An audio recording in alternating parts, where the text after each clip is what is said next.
আসসালামু আলাইকুম প্রিয় দর্শক, কেমন আছেন? আশা করছি আল্লাহর রহমতে সবাই ভালোই আছেন। আজকে পরোটা রেসিপি নিয়ে চলে আসলাম। পরোটা বানানোর ক্ষেত্রে আমি বাসায় যে টিপসগুলো ফলো করি সেগুলোই আপনাদের সাথে শেয়ার করতে যাচ্ছি। কর্মব্যস্ত এই জীবনে যদি কিছু ফাঁকিঝুঁকি নাই থাকে তাহলে কি চলে? তো এই জন্যই কিছু পরোটা বানিয়ে ফ্রোজেন করে রাখছি, জানি পুরো সপ্তাহ জুড়ে চিন্তামুক্ত থাকতে পারি। বাসায় তৈরি যে কোনো খাবারই আমি মনে করি এটি শ্রেষ্ঠ খাবার। আর এই পরোটা হোটেলের পরোটার থেকে কোনো অংশেই কম নয়। উপর দিয়ে ক্রিস্পি, ভিতরটা নরম তুলতুলে, এটা খেলে আপনি হোটেলের পরোটার কথা ভুলেই যাবেন। বাসায় আসলে রেগুলার ইউজের জন্য আমরা অনেক সময় আটা দিয়েও পরোটা বানাতে পারি, কিন্তু এক্ষেত্রে আপনি যদি আটা দিয়ে পরোটাটা বানান আপনি সেই রেজাল্টটা পাবেন না। তাই আমি সাজেস্ট করব আপনি ময়দা দিয়ে পরোটা বানানোর চেষ্টা করবেন। ময়দা দিয়ে বানালে আপনি পারফেক্ট রেজাল্ট পাবেন আর খেয়েও মজা পাবেন। আর এই ধরনের ক্রিস্পি লেয়ারযুক্ত মজাদার হবে আপনার পরোটাটা, তাই আপনি ময়দাটা নেওয়ারই চেষ্টা করবেন। তো চলুন কথা না বাড়িয়ে শুরু করি। কিভাবে আজকের পরোটাটা বানিয়েছি এবং ফ্রোজেন করেছি তা আপনাদের সাথে শেয়ার করি। প্রথমে নিয়ে নিচ্ছি 4 কাপ ময়দা। আর হোটেলের পরোটা বানানোর ক্ষেত্রে ওরা বেকিং সোডা ইউজ করে, তো আমরা বেকিং সোডা ইউজ করব না, আজকে বেকিং পাউডার ইউজ করব। আর আপনি যদি বেকিং পাউডারটা না থাকে বেকিং সোডা দেন, পরিমাণে হাফ করে দিবেন। তো আমি দিয়েছি 1 চামচ বেকিং পাউডার, চিনি দিয়েছি 2 টেবিল চামচ। চিনিটা ইচ্ছা করলে আপনি অ্যাভয়েড করতে পারেন। লবণ দিয়েছি 1 চামচ আর হাফ কাপ টক দই। টক দইটা দিলে কী সুন্দর যে ময়ানটা হয় এটা বানানোর পরেই আপনি বুঝতে পারবেন। প্রত্যেকটা ইনগ্রেডিয়েন্টসই ভালো করে মিশিয়ে নিচ্ছি। আর এখন আমি তেল একটু কম ইউজ করব। 4 কাপ ময়দার জন্য 4 টেবিল চামচ তেল দিচ্ছি, দিয়ে ভালো করে মেখে নিব। আর গরম পানি ইউজ করব, মানে হাতে ছোঁয়ানো যায় এরকম কুসুম গরম পানি দিব। আমি 2 কাপ পানি একটা মগে নিয়েছি। আস্তে আস্তে করে পানিটা দিবেন, একবারে বেশি পানি ঢেলে দিবেন না, তাহলে এটা যদি ল্যাটকা হয়ে যায় তখন আপনাকে আবার ময়দা ইউজ করতে হবে।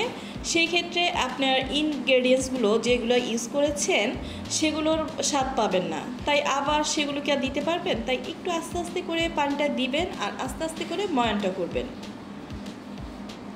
আর এই পুরটা দিয়ে আপনি লুচি, পুরি, মোগলাই আর পরোটা তো আছেই, তারপর নর্মাল নান রুটি যে এগুলো সবই বানাতে পারবেন।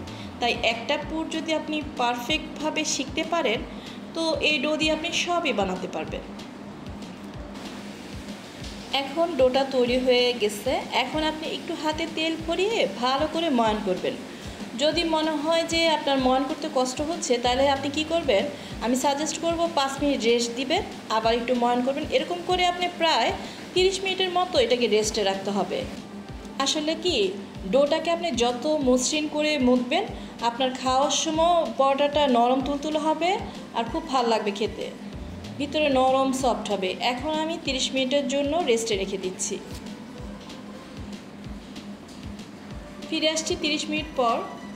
দেখুন কি সুন্দর নরম তুলতুলে হয়ে গেছে। এখন আমি ভালো করে আবার 5 মিনিট একটু মুথবো। মুথে আমি ডোগুলো থেকে লেচি কেটে নিব। প্রত্যেকটি লেচি সমান মাপে রাখার চেষ্টা করবেন। আর আজকের পরোটাগুলো আমি একটু বড় মাপেরই বানানোর চেষ্টা করব।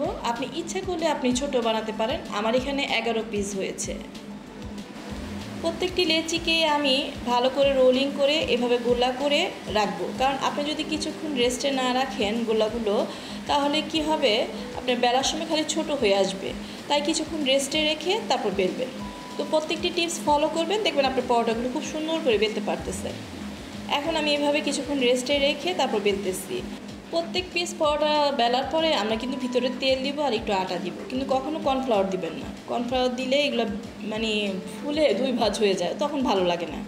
তাই আমি যে টিপসটা দিতেছি এইভাবে বানানোর চেষ্টা করবেন। এভাবে রুটি বানিয়ে ভিতরে তেল দিব, একটু ময়দা দিয়ে কিছুক্ষণ আবার যদি আপনি রেস্টে রাখেন তাহলে কিন্তু আপনার বেলার ক্ষেত্রে খুব তাড়াতাড়ি হয়। আমরা কি করি, পরোটাগুলোকে এবার সেট করে রাখতে পারি। এভাবেও কিন্তু ফ্রিজে রাখা যায়, ভিতরে তেল দিয়ে 4 ভাঁজ করে আমরা কিন্তু এভাবে ফ্রিজে রেখেও পরে কিন্তু যদি বেলি নর্মাল ফ্রিজে রেখে তাহলে কিন্তু সুন্দর করে আপনি পরে খেতে পারবেন। রুটিটা বেলে তেলটা যদি আপনি ব্রাশ দিয়ে ব্রাশ করেন তেলও কম লাগে আর তেলটা ছড়িয়ে দেওয়া যায়। ব্রাশ দিয়ে একদম সব দিকে লাগে সুন্দর করে। আর একটু গুঁড়া হালকা ছিটিয়ে দিবেন, দিয়ে এভাবে ভাঁজ দিয়ে দিবেন।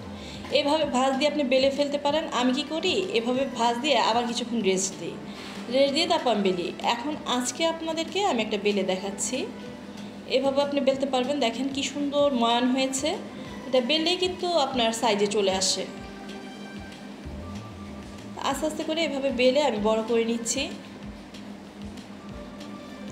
আর আমি কয়েকটা কি করব, একসাথে অনেকগুলো বেলবো, তো তাই আমি কি করি, এভাবে সেট করে তারপর বেলি। আর আমি বাসায় কি করি জানেন, এভাবেও রুটি বানাই। রুটি বানিয়ে প্রত্যেকটা ভাজে ভাজে প্লাস্টিক দিয়ে আমি আটা দিয়ে বানাই, সেটাকে পরে ভেজে খাই। তাহলে আমার একটু মনে হয় কি খুব আরাম হয় সপ্তাহে। সকালে নাস্তা তো একটু তাড়াহুড়া থাকে সবারই।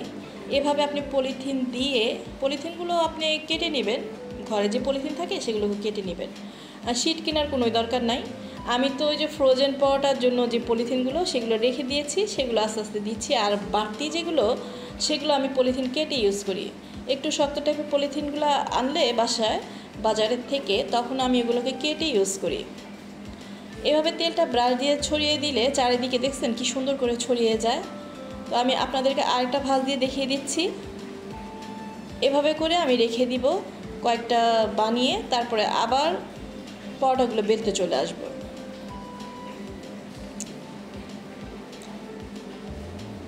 এভাবে রেস্টে রেখে বেললেও তাড়াতাড়ি হয় বেলাটা, আপনি ঝটপট বানিয়ে ফেলতে পারবেন।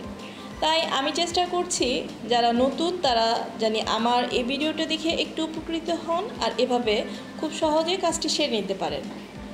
রুটি তো আসলে আমরা সবাই বেলতে পারি, কম আর বেশি, কিন্তু কিছু ট্রিক্স যদি জানি তাহলে আমাদের কাজের ক্ষেত্রে একটু সহযোগিতা হয়। এভাবে বানিয়ে আমি একটি পরোটা ফ্রিজে রাখবো, সেটাও আপনাদেরকে ভেজে দেখাবো যে ফ্রোজেন পরোটাটা কীভাবে ভাজবেন। দেখুন আমার পরোটা বেলা হয়ে গেল। আমি যেগুলো ফ্রিজে রাখা সেগুলো ফ্রিজে রাখবো, কিন্তু একটা আমি আগেই বেলে রেখেছিলাম ফ্রিজে, সেটা আপনাদেরকে পরে শেয়ার করছি। এখন আমি পরোটাগুলো ছেঁকে দেখাচ্ছি। প্রথমে তাওয়াটাকে ভালো করে ফুল হিটে গরম করে নেবেন, কারণ তাওয়াটা গরম না হলে রুটিটা ভালো সুন্দর হতে যাবে না। এক পিঠ ভালো করে ছেঁকা হবে, তারপর আপনি অন্য পিঠ উল্টিয়ে দিবেন। তাই একটু ওয়েট করবেন যেন ভালো করে নিচের সাইডটা আপনার ছেঁকা হয়। এবার উল্টিয়ে দিলাম। এবার তেল দিয়ে দিচ্ছি। তেলটা একটু পরোটা ভাজার ক্ষেত্রে একটু বেশি লাগে। আপনার ওই যে কম তেল দিলে কেমন জানি লাগে, খেতে ভালো লাগে না, তাই একটু তেল বেশি লাগে। আর ননস্টিকের ফ্রাই প্যানে তো একটু তেল কমই লাগে, কিন্তু আমি যখন তাওয়ায় আমার পরোটাগুলো ভাজি তখন এগুলো তো ফুলে টইটুম্বুর হয়ে যায়। আর এই পরোটাগুলো এখানে না ফুললেও প্রত্যেকটাই লেয়ার যুক্ত হবে, আপনি কোনো টেনশন করবেন না। প্রত্যেকটা পরোটা ভিতরে লেয়ার একদম, আপনি ছিঁড়বেন আর পাটে পাটে লেয়ার খুলে আসবে।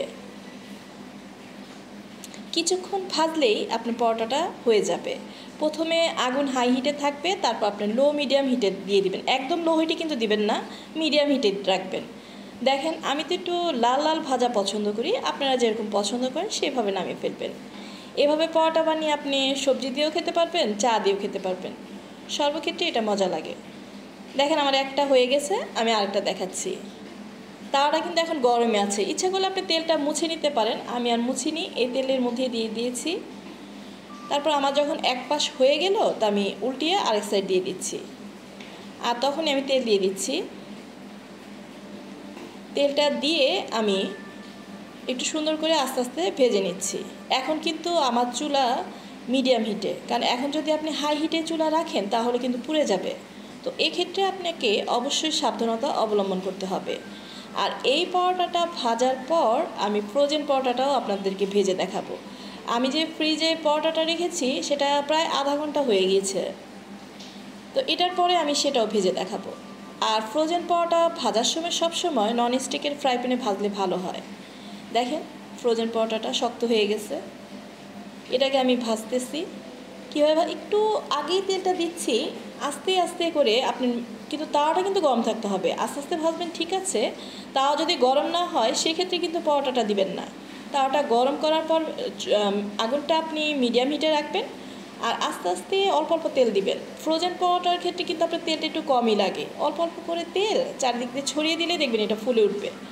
দেখুন কি অবস্থা, ফুলে টইটুম্বুর। তো ফ্রোজেন করে দেখছেন, ফ্রোজেন করে পরোটাও কিন্তু খুব সুন্দরভাবে ভেজে নেওয়া যায়।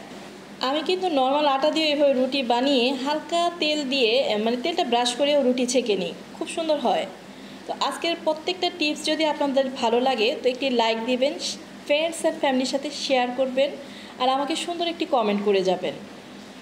আপনাদের সুন্দর একটি কমেন্ট আমার পরবর্তী ভিডিও বানানোর অনেক উৎসাহ দেয়।